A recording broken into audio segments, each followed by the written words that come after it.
Terima kasih Anda masih bersama kami. Bagi Anda yang baru bergabung, berikut kami sajikan kembali 3 berita utama hari ini.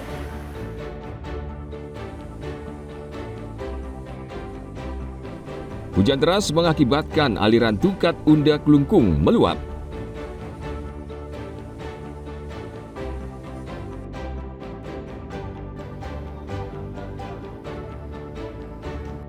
Kebakaran menghanguskan bangunan kosong di Jalan Letu Anom lingkungan Banjar Kawan, Bangli.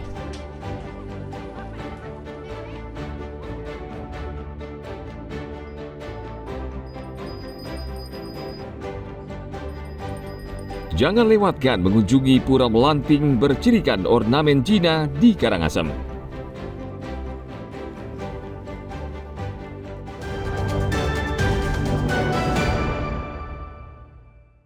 Ya, lanjut. Ayo nih. Oke, tiang mana aja, Bos? Untuk memenuhi tingginya kebutuhan darah di sejumlah rumah sakit, Palang Merah Indonesia PMI Karangasem menggelar kegiatan donor darah. Di antaranya dengan memanfaatkan berbagai kegiatan yang digelar LSM atau masyarakat, bahkan sekolah. PMI mendirikan stand donor darah untuk mengajak masyarakat menyumbangkan darah mereka untuk menolong pasien yang tengah membutuhkan transfusi darah. Menurut Sekretaris PMI Karangasem, IGD Budi Trisnawan, setiap tahun PMI Karangasem membutuhkan 6.000 kantong darah, namun baru terpenuhi 80%. Kekurangannya menurutnya di-dropping dari PMI daerah lainnya. Stok dan kebutuhan darah gimana? Rata-rata di Karangasem setahun itu kebutuhannya sekitar 6.000 kantong dan baru bisa terpenuhi 85%. Selebihnya itu masih di-dropping dari PMI lain, sehingga kita berusaha terus mempromosikan donor darah dan Astungkare di bulan ini stok darahnya lumayan sampai 200-an. Yang paling sulit apa darahnya? Yang paling sulit AB, ya, yang umum O biasa. Cuman kadang-kadang saat stok AB-nya ada, pasiennya memang belum membutuhkan AB. Untuk mengatasi menipisnya stok darah, PMI Karangasem berupaya melakukan kegiatan donor darah, termasuk mengajak pendonor rutin yang sudah waktunya berdonor di unit transfusi darah atau UTD yang ada di RSUD Karangasem. Tim Liputan melaporkan dari Karangasem.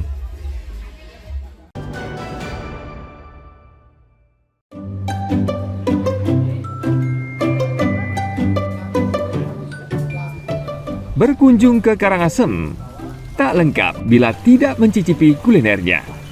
Kolam pancing yang terletak di Jalan Veteran Karangasem ini adalah hidden gems alias permata tersembunyi. Di tempat ini ada warung kecil dan sederhana yang menyediakan kuliner khas Karangasem, yakni nila nyat-nyat yang disajikan dengan sayur daun singkong kelor. Pengunjung bisa memilih dan melihat langsung pelayan menangkap ikan yang dipesan, sehingga ikan nila yang akan disantap masih segar. Proses memasaknya mudah. Setelah digoreng, ikan kemudian direbus dengan bumbu rempah khas Bali atau basa genep yang merupakan racikan khas. Ikan nila kemudian dimasak hingga bumbu meresap. Ikan nila ini biasa disajikan dengan sayur kelor dan daun singkong, sehingga terasa gurih dan medok karena racikan basa genep. Memang kita inspirasinya sendiri nyoba-nyoba pertamanya kan kadang kita dulu pernah beli nyoba nyat-nyat di mana-mana kan nggak ada sayur. Makanya saya kebetulan orang tua adik saya nanam singkong.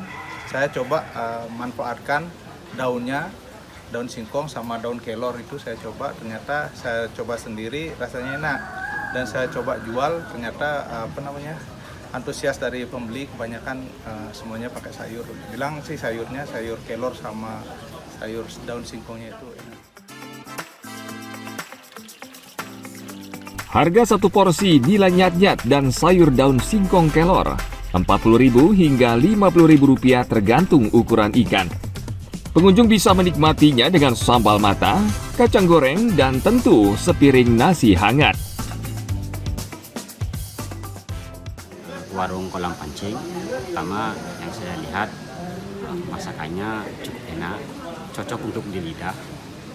Karena orang Bali itu kan senangnya masakan-masakan yang seperti ini. Ikannya juga terlihat matang, di lidah juga enak ketika dikeringkan. Selain itu juga olahannya ini cukup terasa di lidah. Nah, memang sih ini merupakan ciri khas masakan Karangasem. Beda dengan di Denpasar. Karena ciri khasnya ada bumbunya itu. Cocok tidak Pak paduan sayurnya itu? Paduan sayurnya memang bagus juga karena ada sambalnya. Bumbunya kan dari sambal. Cocoknya sayurnya seperti itu. Suasana kolam pancing yang asri, tradisional dan sejuk tentu akan semakin menambah selera makan. Tim Liputan melaporkan dari Karangasem.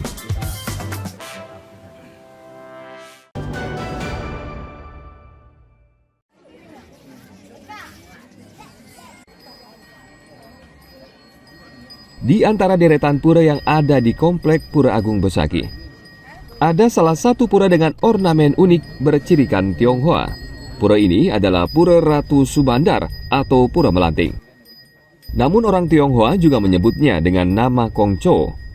Saat karya Ida Betara turun kabeh dan Hari Raya Imlek, Pura Melanting selalu padat dengan pemedak dari warga Tionghoa maupun pedagang dan pebisnis untuk bersembayang. Pura ini merupakan pelinggi Ida Ratu Subandar dan Ida Ratu Ulang Aluh.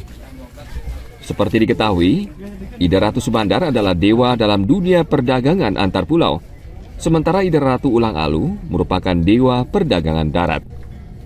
Pura ini berdampingan dengan 7 pelinggi lainnya, yakni Meru Tumpang Solas sebagai linggih Ida Ratu Sunaring Jagat, pelinggi Surya Chandra, pelinggi Hyang Widyadara Widyadari, Ida Betara Pancawara, Hyang Gendarwa, dan pelinggi Bale Pepelik.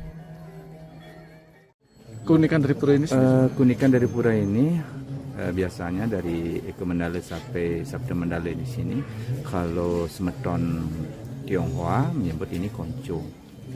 Kalau semeton Bali niki Pura Melanting. Seperti biasanya ya kebanyakan untuk para pedagang, para pebisnis, itu aja. Perbayarnya seperti orang kita sama aja melanting. Tujuannya untuk menasice biar di segala bisnisnya dilancarkan. Kalau sedikit ada ornamen Tionghoanya Pak, tapi pada dasarnya semuanya ya harus mengikuti pakem pura yang ada di Bali. Seperti setiap hari persembahyangannya banyak sekali Pak, orang Tionghoa pun datang dan kesehariannya pun persembahyangan juga ada selain Ida Betara turun kabeh.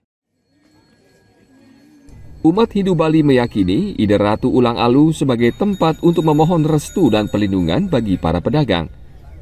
Dahulu kala pedagang memuja Ida Betara Ulang Aluh, terutama pedagang keliling atau pangaluh, saat itu sering bersembayang di pura ini. Sejak itu para pedagang turun-temurun bersembayang di pura ini, baik umat Hindu maupun warga Tionghoa. Tim Liputan melaporkan dari Karangasem.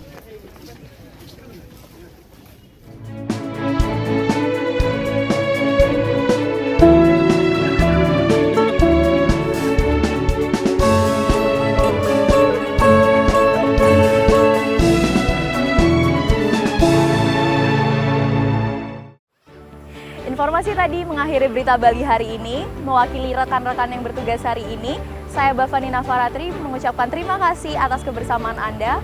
Sampai jumpa, matur suksema.